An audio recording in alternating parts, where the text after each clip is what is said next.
Hello everybody, glad you could join me again for another Beer and Blades video. Today is Sunday the 6th. I'm not sure when this video is going to get online. We had a bit of a medical crisis in the family and of course that takes priority. So I'm just snatching a few minutes to film the beer section of this video. The two main features have already been filmed, so I can just drop them in. So off we go with the beer. Here we have Thornbridge Tart Bakewell Sour. Now this could be an odd one. 6% by volume, and it says our Bakewell Sour pours a golden yellow colour. The beer is refreshingly tart and dry with a combination of citrusy hops and flavours of grapefruit and bitter lemon. So, it's only a small bottle, so just got a small glass. Get that open. And this is Thornbridge Brewery, I believe.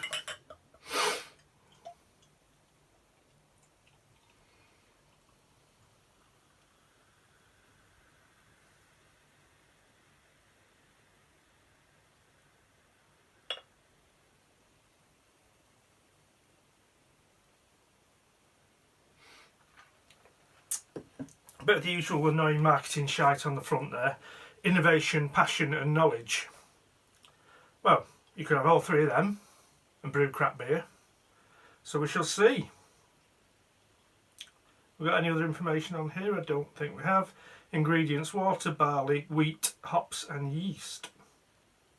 May contain sediment. A bit late to tell me that now.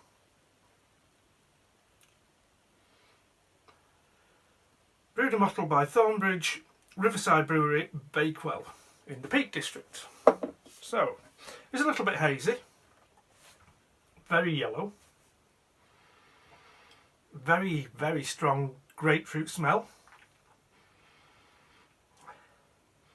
There is lemon in the smell as well, but it's a lot further back than the grapefruit.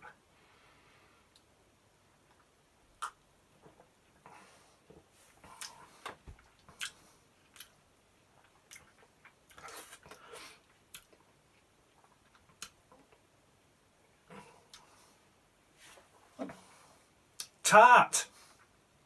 They weren't joking.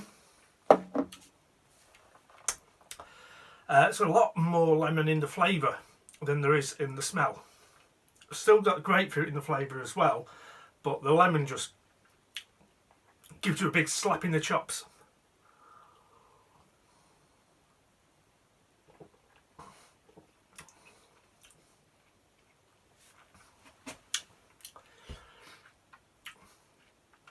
It's pleasant, but I'm thinking rather than being lemon, having a lemony flavour to it, it does taste like somebody just squirted raw lemon juice into a pint of beer.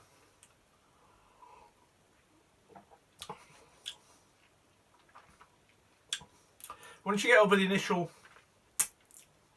citrusy shock, it's quite pleasant.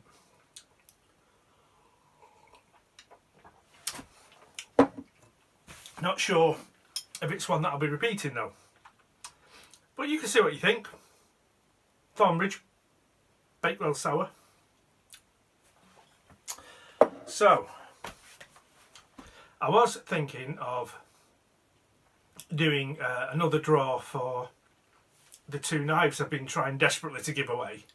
I haven't heard from Redex UK either so far, but because I've not had much time, I've put that off. And what we're going to do for the first section is have a look at recent purchases. So this is the budget bling part of the video. Okay, so we're going to have a sneaky peek unboxing of my latest purchases from Heine Haynes. A couple of Rough Riders. Very excited to see these.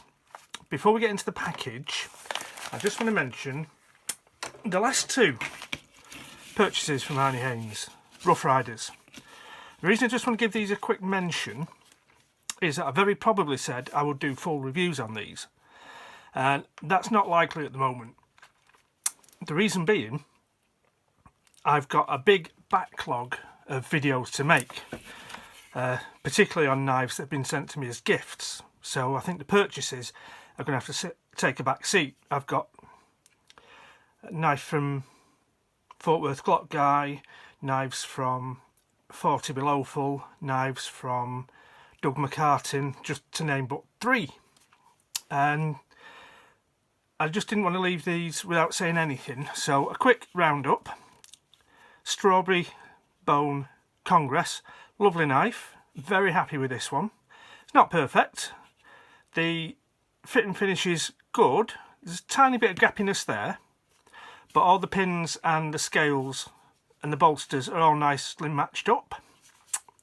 The only real problem, there's some blade rub between the 2 outside blades and the brass liners, but as you can see we've got medium-sized pen blade there, and then can't get my nail in. Now that is one of the issues, that nail nick is a little bit obscured on the big spear point blade. Then the other way we've got the big sheep's foot. One of the main problems is on the little Warncliffe, sheep's foot rather, the corner catches on the nail nick on the next blade, and it is a real pain to get it open, which is a shame because it's such a nice knife. Overall though, I'm very happy with that. If you understand that rough rider quality it's rarely completely perfect, but it's usually more than good enough for what you pay. On that basis I can recommend that one. And the other one is this little mini trapper in copper. Looked very pretty in the pictures. Deeply grooved buffalo horn scales, copper bolsters and liners, and the blades have a copper wash finish. Couple of problems with this one, I'm not that impressed.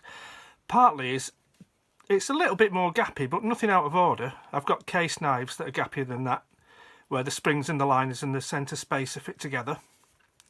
The bolsters and the scales are nice and smooth, although the scales are significantly different thicknesses. The main quality flaw is this deep gouging pattern, which I like. They've gone a bit overboard on this end of this scale. They've gone right down to the copper liner, leaves the pin stud proud, and you can see little holes in what's left of the horn. So that's not good. And then the only other thing is it's a matter of taste. You might like this, but I don't think in real life this copper wash on the blade is as nice as it looked in the pictures. So a little bit disappointing on that one. So let's get on to today's Rough Riders. These are from, I think it's the Select series. So we're looking for a bit of bling from these. And I'm going to open it with one of the knives that's in the queue for a review. This absolutely gorgeous GEC number 38 from 40 Below Full. Straight in like that.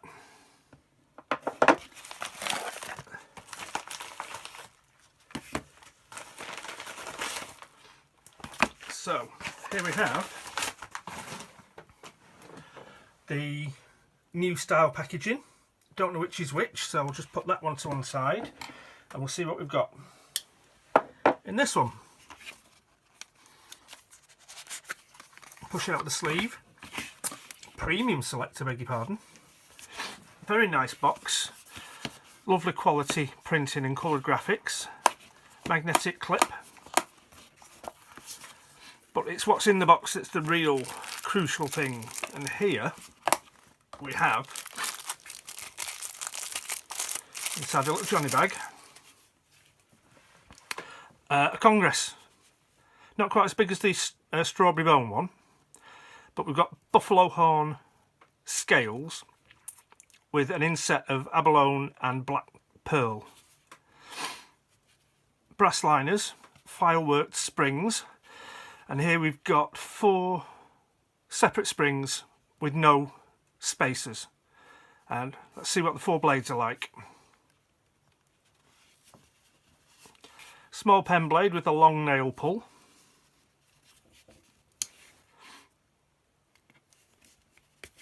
Larger pen blade with a long nail pull.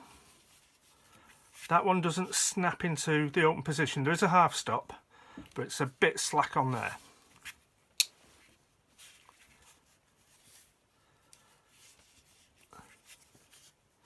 Large sheep's foot. There is a half stop on there. It's quite soft and floppy.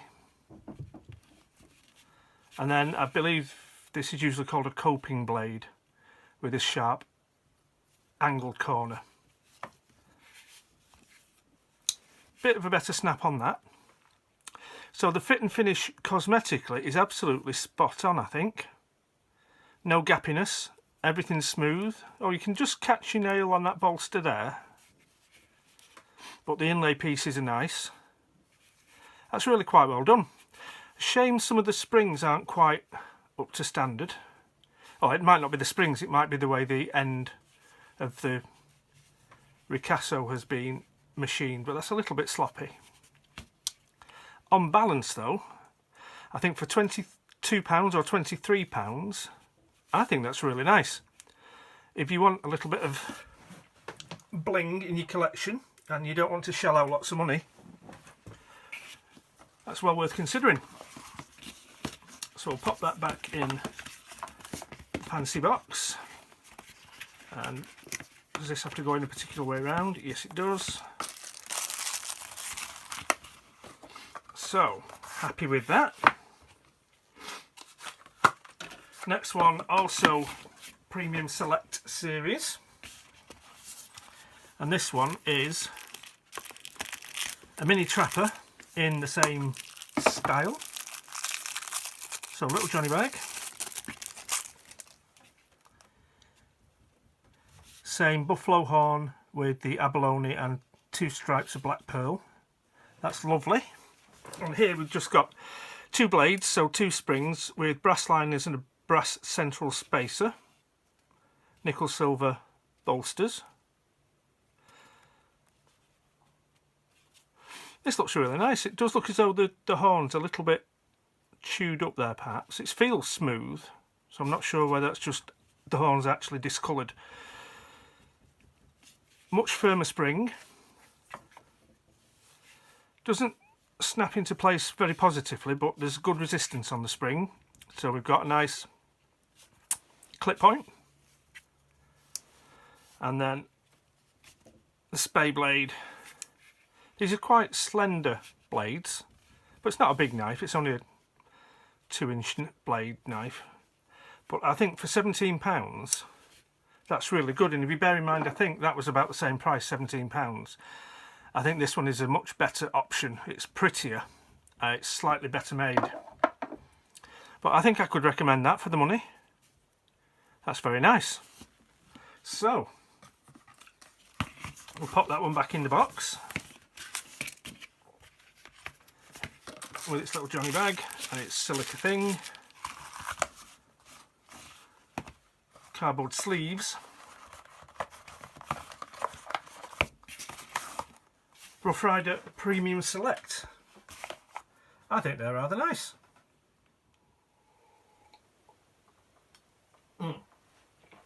So, from budget bling to GEC quality, we're having a closer look at one of the knives sent to me by Doug McCartan from the States. I've been sent quite a few knives recently and I've fallen well behind on my knife reviews, so I'm going to try and get back on track with that, and we'll start off with this little GEC. Okay, so this is how the knife comes, in the usual cardboard tube, and here we've got Tidioute Cutlery, Lyle's Lick Creek Boys Knife, hammer tested, frozen forged 1095 carbon steel. On the lid we have the specifics. 142216, so it's a number 14 pattern. It's got 2 blades. I think the next number 2 denotes the main blade's a spear point, and the 16 will relate to the scale material if I remember correctly, which is Gabon ebony. a material that I believe is getting quite rare now, or at least legitimate sources of it are getting quite rare. So we've got the knife in wax paper. We've got some literature lying on that side, so parchment style paper. And that is a tale from Lyle Fry. So I shall leave that for a second for pause and read. I won't go through it all, because we need to move on to the cutlery. Let's whiz it out there. What have we got? So it's a number 14 pattern, so it's a traditional sort of jackknife, 2 blades hinged at the same end, single bolsters at the front, stainless steel springs, centre spacer and liners, steel pins. The Gabon ebony scales are lovely. They probably don't come across very well on the camera because it's a very, very dark wood and it's got a very, very tight grain. So you're not seeing a lot of figuring in the wood and you're not seeing a lot of variation in colour. But if you get close up, you can see just how nice that wood is. The main blade, we've got a long pull there, half stop, full flat grind by the look of it, swedged spear point. Lovely, lovely knife. There's my ruler. Main blade is 2.5 inches tip to bolster with a cutting edge of about 2 1/4. So that's a 60mm blade with a 55mm edge or thereabouts. And the body is 3 inches, about 75mm. The smaller blade is a pen blade, so quite a bit slimmer. Nice lovely gentle point. Again, looks like a full flat grind, but on this one we've got a nail nick rather than a long pull. We've got the stamp there, Great Eastern Cutlery, which you'll see in the stills at the end. Half stop again on there. The way the pins are arranged, these 2 pins are completely smooth and flush with the wooden scale, but this pin and this pin are domed and recessed, and I still haven't found out why they do that. I can only imagine it's for aesthetic reasons. I can't think of a purpose for it, but it does look nice because to get a completely flush pin like that, assuming your pin and your hole fit together well, it's just a case of sanding it down. But to get that lovely nice edge on the circular recess and the domed finish on the pin, it strikes me as probably being a bit more complicated to do. I may be wrong. What does the knife weigh? Just grab the scales.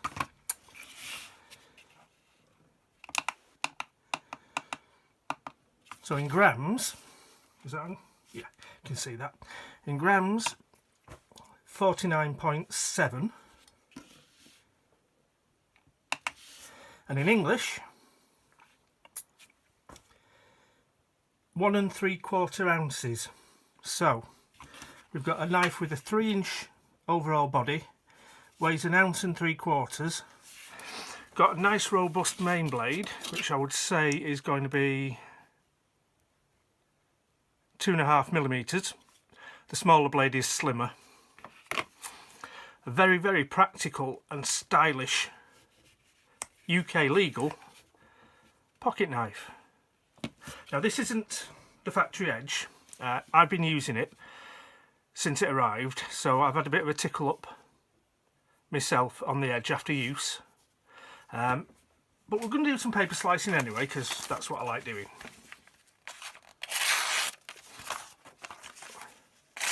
Oh, seems like I need to do a bit more, doesn't it? Oh, I haven't sharpened this very well at all, have I? So, this is entirely my fault, because I've been mincing up cardboard boxes with it. It's not too bad, but it's certainly not the edge I would prefer. So as I say, it's my usage that's dulled it, so I need to put a little bit of time in to bring that edge back. But the fact remains, it's a lovely, lovely knife. If you can get hold of one of these, I would suggest do it, because the fit and finish is flawless. There's no blade play at all that way. There's no blade play at all in that one. It's completely flush all round the back, all the way along the springs and the centre space around the liners, and all the way around the butt end. It really is a lovely, lovely thing. So that is a number 14 Lick Creek Boys knife in Gabon ebony. So, as we usually do, we'll have a closer look with some stills.